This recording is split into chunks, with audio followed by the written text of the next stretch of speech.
Miller the finisher की शानदार पारी की बदौलत दक्षिण अफ्रीका ने भारत को T20 विश्व कप के सुपर 12 के एक बेहद महत्वपूर्ण मैच में 5 विकेट से पराजित कर दिया है। भारतीय हार की समीक्षा हम करेंगे, लेकिन साथ ही यह भी बताएंगे कि इस हार का पाकिस्तान पर क्या असर पड़ा है और पाकिस्तान की उम्मीदें अब सेमीफाइनल में पहुंचने की कितनी रह गई हैं। नमस्कार, आप देख रहे हैं न्यूज बाइस्कोप और मैं हूं राकेश रंजन।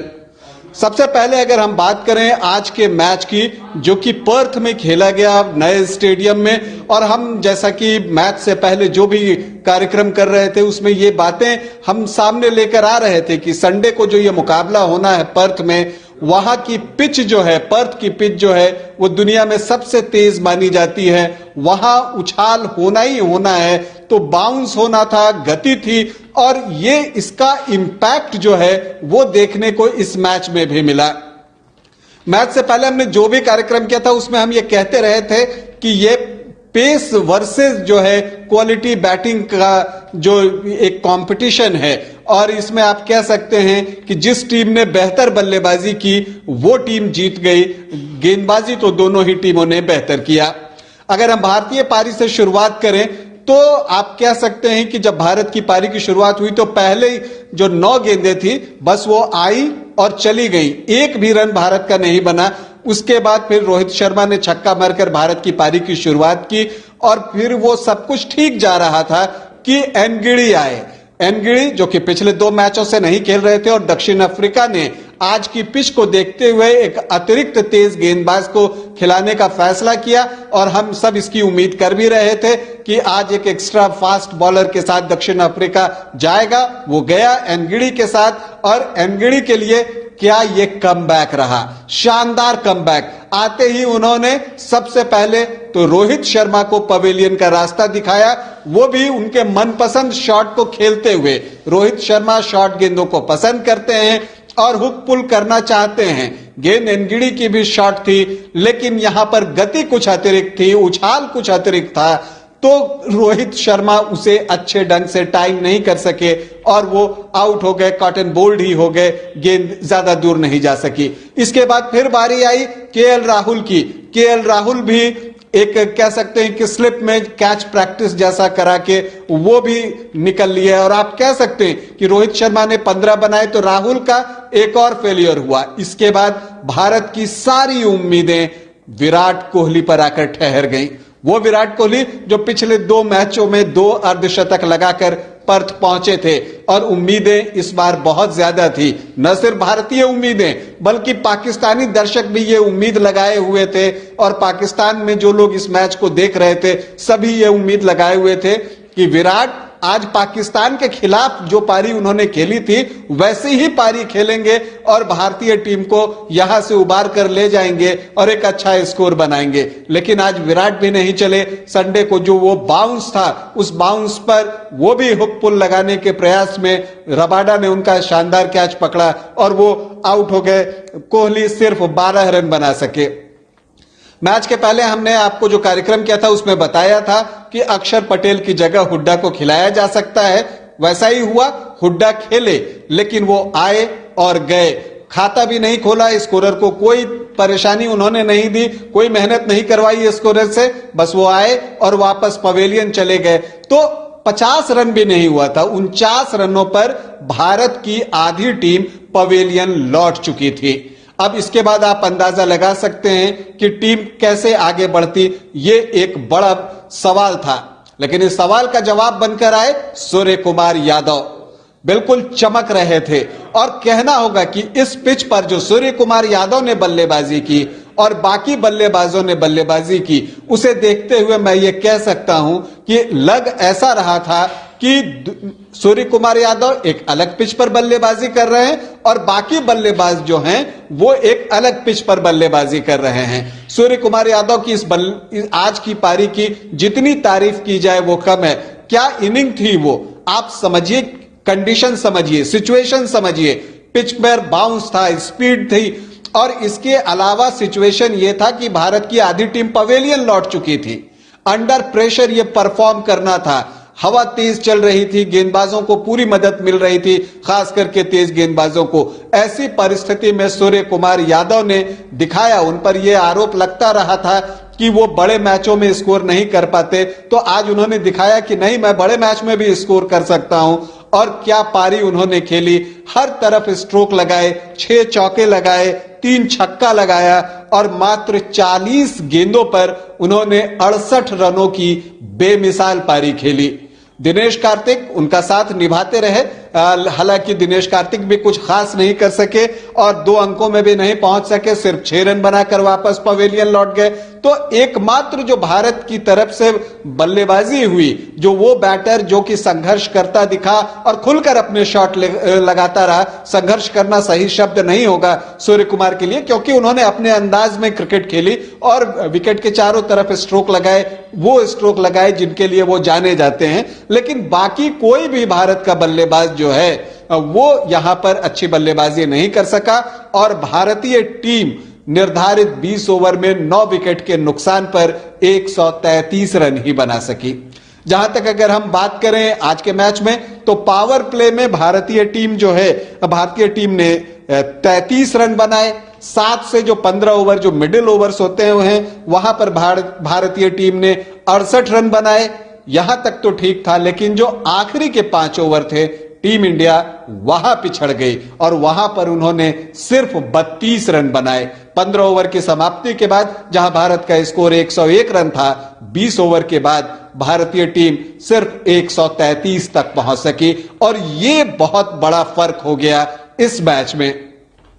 जब भारतीय टीम ने 133 रन बनाए तो एक समय ऐसा लगने लगा कि जिम्बाब्वे और पाकिस्तान का जो मैच हुआ था, जब जिम्बाब्वे ने 130 रन बनाए थे, तो वो सारी यादें जो है लोगों के जहन में आ गई कि हां, पिच तो अभी भी गेंदबाजों को मदद कर रही है और भारत के पास भी क्वालिटी के गेंदबाज हैं। तो एक मौका भारत की टीम के पास भी है कि वो आज ये मुकाबला जीत सकती है। और शुरुआत बिल्कुल उसी अंदाज में हुई।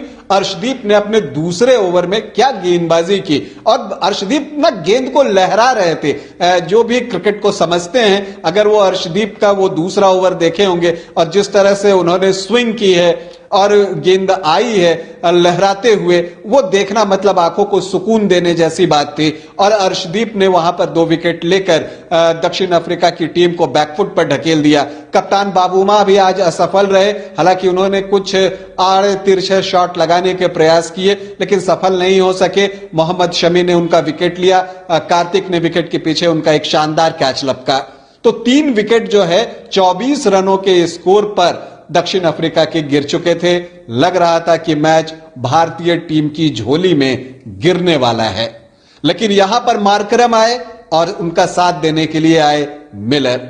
मार्करम, जो कि आप जानते हैं कि टेस्ट मैचेस में पारी की शुरुआत भी करते हैं, तो उन्होंने इस पिच को अच्छी तरह से समझा और कम जोखिम लेकर, बहुत ज्यादा जोखिम नहीं उठाया, वो विकेट पर ठहर कर खेलते रहे और मिलर जो है उनका साथ निभाते रहे और दोनों के बीच एक बेहतरीन साझेदारी हुई 76 रनों की और उस साझेदारी ने भारत से मैच छीन लिया।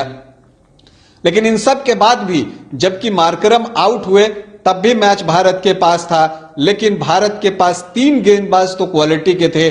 जो भुवनेश्वर की हम बात कर लें, अर्शदीप की बात कर लें, शमी की बात कर लें, वीक पॉइंट पर आखिर में मार्करम और मिलर ने हमला किया और वो था आपको अश्विन और इसके अलावा हार्दिक पांड्या। हार्दिक पांड्या का हालांकि 1 ओवर महंगा गया, बाद में उन्होंने संभाल लिया, लेकिन अश्विन खासे महंगे साबित हुए।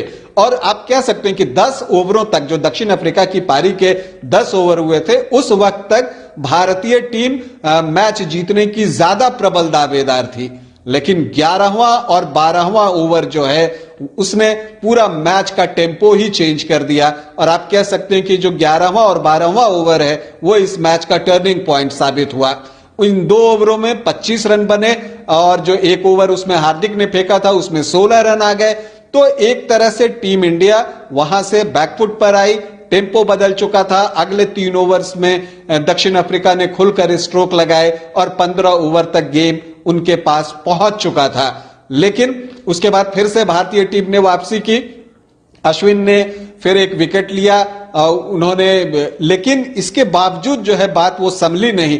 आखिर में एक परेशानी वो आ गई थी कि अश्विन का जो एक ओवर बचा हुआ है, क्योंकि वो 3 ओवर में 31 रन खर्च कर चुके थे, वो एक ओवर कब करवाया जाए। शायद कप्तान रोहित शर्मा को भारत और पाकिस्तान के बीच का मैच याद आ गया, जहां आखिरी ओवर नवाज लेकर आए थे और नवाज जो है वहां पर अपने स्कोर को डिफेंड नहीं कर सके थे और पाकिस्तान की टीम वो मैच हार गई थी। और लास्ट ओवर देने के लिए बाबर की काफी बुराई भी लोगों ने की और उनके काफी आलोचना हुई, लेकिन यहां पर लगता है शायद उसका असर था रोहित शर्मा पे। रोहित शर्मा ने अश्विन को पहले गेंदबाजी दे दी और पहले गेंदबाजी देते ही मिलर ने मौका ताड़ा और 2 छक्के लगाकर मैच को बिल्कुल ही अपने पक्ष में कर लिया। आखिरी 2 ओवर में 12 रन चाहिए थे, 19वां ओवर शमी लेकर आए, वहां उन्होंने 6 रन दिए। आखिरी ओवर में 6 रन चाहिए थे, पहली गेंद डॉट थी, लगा कुछ होगा, दूसरी गेंद पर सिंगल बना और तीसरी पर जो आप कहते हैं ना किस्मत बहादुरों का साथ देती है, तो मिलर ने जिस बहादुरी के साथ आज पारी खेली थी उस वक्त किस्मत ने उनका साथ दिया। वो एक मिसटाइम करते हैं और गेंद विकेट कीपर के ऊपर से, जो कि उस समय ऋषभ पंत आ गए थे विकेट कीपिंग में, उनके ऊपर से जाते हुए बाउंड्री के लिए जाती है और मैच खत्म हो जाता है। 2 गेंद पहले ये मैच खत्म होता है, उस बाउंड्री के बाद एक और बाउंड्री पॉइंट और कवर के बीच मारकर मिलर ने अपनी टीम को मैच जिता दिया। यह तो हुई पूरे मैच की कहानी, लेकिन अगर आप देखें कि आखिर मैच में हम कहां पिछड़ गए, तो हम कह सकते हैं कि देखिए पावर प्ले पर एक बात थी कि हम पावर प्ले में बेहतर नहीं कर पा रहे हैं, लेकिन आज के मैच के लिहाज से देखें तो पावर प्ले में हमारा प्रदर्शन दक्षिण अफ्रीका की टीम से बेहतर रहा। यह मिडिल ओवर है जहां पर दक्षिण अफ्रीका ने हमसे मैच खींचा और वो डेथ ओवर्स हैं 16 से 20 के ओवर जहां हमारी टीम स्कोर नहीं कर सकी। वहीं दक्षिण अफ्रीका की टीम ने ज्यादा बेहतर तरीके से उन आखिरी 5 ओवर्स का इस्तेमाल किया और अपनी टीम को एक बड़ी जीत दिलाई है इस टूर्नामेंट के लिहाज से। अगर हम कहें तो एक बात और कि अश्विन अगर बीच में विकेट नहीं निकालते हैं तो यह भारतीय टीम के लिए एक बड़ी मुसीबत है, जो कि टूर्नामेंट जैसे जैसे आगे बढ़ेगा भारत के लिए परेशानी का सबब बनता चला जाएगा। इसलिए यहां पर एक चीज ये देखने की जरूरत है कि स्पिनर जो भी हो, चूंकि हार्दिक पांड्या आपके 5वें बॉलर हैं, चौथे बॉलर तो वो होते हैं जो स्पिनर के रूप में इस टीम में खेलते हैं, तो अश्विन की जिम्मेदारी बड़ी है। इसके अलावा जो कि मैंने प्री मैच शो पर भी कहा था कि एक वो फील्डिंग का डिपार्टमेंट है जहां भारतीय टीम बहुत पिछड़ जाती है बाकी टीमों से। हाल के दिनों में अगर हम देखें तो वो एक बहुत बड़ा कंसर्न है भारतीय टीम के लिए, और आज भी वो फील्डिंग ही थी जिसने भारतीय टीम को इतना पीछे कर दिया।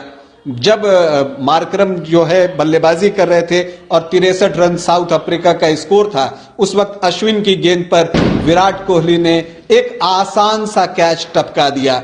अब वो कैच कितना महंगा पड़ा आप इसका अनुमान लगा सकते हैं। इसके बाद 2 ही रन और बने थे कि 65 रनों के आसपास रोहित शर्मा बिल्कुल स्टंप के सामने थे, अगर वो चाहते तो दौड़कर भी स्टंप में मार सकते थे, लेकिन उनका निशाना चूक गया और वो रनआउट छूट गया। इसके अलावा कुछ रनआउट के चांसेस और भी छूटे। तो अगर आप इस तरह की गड़बड़ी फील्डिंग में करते हैं तो आपके लिए जीत मुश्किल होगी, और अगर इस पे जल्दी से सुधार नहीं किया गया तो यह भारतीय टीम के लिए आप कह सकते हैं कि बहुत बड़ी परेशानी का सबब बनने जा रहा है आगे टूर्नामेंट में। तो फील्डिंग वो एक क्षेत्र है जहां भारतीय टीम लगातार कमजोर दिख रही है, यहां पर कुछ करने की सख्त दरकार है। ये तो गई, और इसके मैच के साथ जब दक्षिण अफ्रीका ने 5 विकेट से यह मैच जीता तो उन्हें 2 महत्वपूर्ण अंक भी मिले, और इस 2 महत्वपूर्ण अंक के मिलने से दक्षिण अफ्रीका की टीम के सेमीफाइनल में पहुंचने की संभावना जो है वो बहुत बढ़ गई है। लेकिन दूसरी तरफ पाकिस्तान के लिए मुश्किलें बढ़ गई है, क्योंकि अब दक्षिण अफ्रीका आज की जीत के बाद टेबल में टॉप पर पहुंच गया है, शीर्ष पर पहुंच गया है। भारत दूसरे नंबर पर है, तो बांग्लादेश तीसरे नंबर पे है। तो अब जो है पाकिस्तान की टीम को बाकी बचे मैचों में शानदार प्रदर्शन तो करना ही होगा, इसके अलावा अन्य टीमों के प्रदर्शन पर नजर रखनी होगी। बहुत सारे इफ बट होंगे कि अगर वो उसको हरा दे, वो उसको हरा दे, वो उसको हरा दे, लेकिन उससे पहले पाकिस्तान को दक्षिण अफ्रीका को हराना होगा। 3 नवंबर को वो मैच होने वाला है और वो पाकिस्तान के लिए बहुत महत्वपूर्ण मैच होगा। तो पाकिस्तान के सेमीफाइनल में पहुंचने की संभावनाएं भारत की इस हार के साथ ही बहुत कम हो गई हैं। आप कह सकते हैं कि लगभग धूमिल हो गई हैं। अब ऐसा लगता है कि अगर कोई बहुत बड़ा उलटफेर नहीं हुआ तो भारत और दक्षिण अफ्रीका की टीमें ग्रुप 2 से सेमीफाइनल के लिए क्वालिफाई कर जाएंगी। खैर, आगे जो कुछ भी होगा वो हम आपको बताते रहेंगे। फिलहाल आपको बता दें कि T20 विश्व कप के एक बेहद महत्वपूर्ण मुकाबले में दक्षिण अफ्रीका ने भारत को 5 विकेट से पराजित कर दिया है और इसके साथ ही दक्षिण अफ्रीका की टीम पॉइंट टेबल में टॉप पर पहुंच गई है। अभी के लिए इतना ही, इजाजत दें, नमस्कार।